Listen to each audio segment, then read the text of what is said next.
2026 बद्दल पावसाबद्दल शेतकऱ्यांना एक विश्लेषण देतो।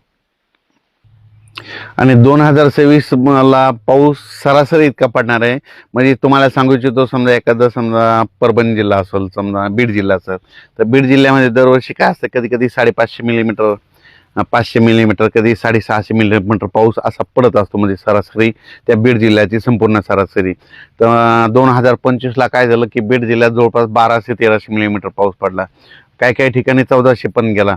मग तितका असा म्हणजे जसा 2026 ला म्हणजे दुप्पट असा पाऊस पडणार नाही, सरासरी इतका म्हणजे जेमतेमच पाऊस पडणार आहे, मात्र पिकं खूप चांगली येणार आहे, म्हणून हा अंदाज सर्व शेतकऱ्यांनी लक्षात घ्यायचा।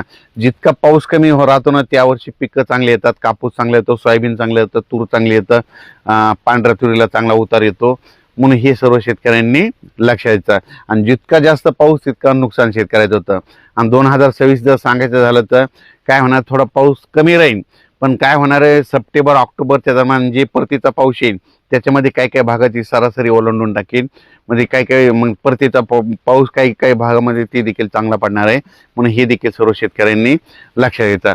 आणि बऱ्याच मला शेतकऱ्याचे फोन आले की यावर्षी आंब्याला खूप मोहर आलाय, तर मी सांगत असतो ना आंब्याला आला, पण तुम्हाला एक सांगतो, मी म्हणत असतो फक्त गावरान आंबा जर पिकला आणि टिकला तर त्यावर्षी पाऊस कमी पडतो, त्यावर्षी म्हणजे पाऊस कमी पडतो, दुष्काळ पडतो, असं मी स्वतःचा प्रॅक्टिकल अभ्यास आहे।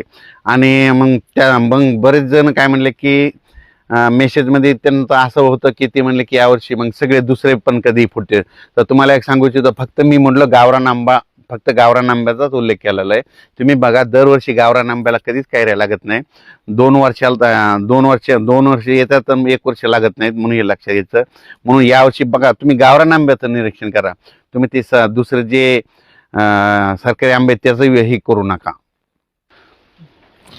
ते जे कलम केलेले आंबे तुम्ही त्याला तर कधी आणलं तरी बी फुलावर लागतं, त्याचा विषय करू नका। फक्त मी म्हणलं गावरान आंबा पिकला टिकला का तुम्हाला एक सांगू इच्छितो की त्याच्यावर अवलंबून असताना तुम्ही काय करा, गावरान आंबा बघा, गावरान आंबा जर टिकला आणि पिकला की समजायचं त्यावर्षी पाऊस कमी होतो, असं देखील माझं मत आहे।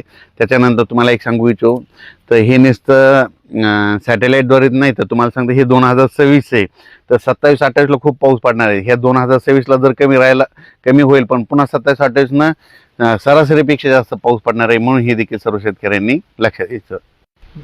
तसेच एका शेतकऱ्याचा मला एक मेसेज आला होता की ती म्हणला की थंडी जर जास्त असली की त्यावर्षी गावरान आंबे फुटले, तर मी त्यांना लगेच मी ते एक मेसेजमध्ये सांगितलं होतं, फोन करून सांगितलं होतं, ज्या वर्षी म्हणजे थंडी खूप झाली, म्हणजे म्हणजे आपल्या उत्तरेकडे म्हणजे दिल्लीकडे काश्मीरकडे खूप बर्फवारी झाली, त्यावर्षी थंडी झाल्यामुळे त्यावर्षीच फक्त गावरान आंबा मला फुलवारा लागला होता, आणि त्यावर्षी माझा पाऊस कमी पडलेला असे माझ्याजवळ सगळ्या तारखेवाही लिहून ठेवलेले, म्हणून हे त्या शेतकऱ्याला मी उदाहरण दिलं।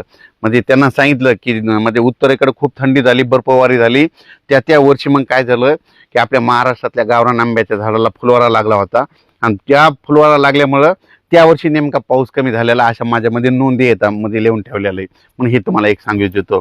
तर 2026 ला जेमतेम पाऊस राहणार आहे, म्हणून हा अंदाज लक्षात घ्यायचा। कमी पावसावर येणारी पिकं करा, म्हणजे त्याच्यामध्ये कापूस करा, तूर करू शकता, सोयाबीन करू शकता, लवकर येणाऱ्या जाती करा, लवकर येणाऱ्या जाती सक्सेस राहिलेल्या आहेत, म्हणून हे देखील सर्व शेतकऱ्यांनी लक्षात घ्यायचं। म्हणजे जे माझं म्हणणं आहे, निसर्गावर शेती केली पाहिजे। निसर्ग म्हणतो पाऊस जास्त आहे तर पावसावर येणारी पिकं करायची, निसर्ग म्हणतोय थंडी जास्त थंडी येणारी पिकं करायची, निसर्ग म्हणतोय ऊन जास्त आहे आभाळ जास्त आहे तर मग वेलीवर्गीय पिकं करायची, हे सांगू इच्छितो। धन्यवाद।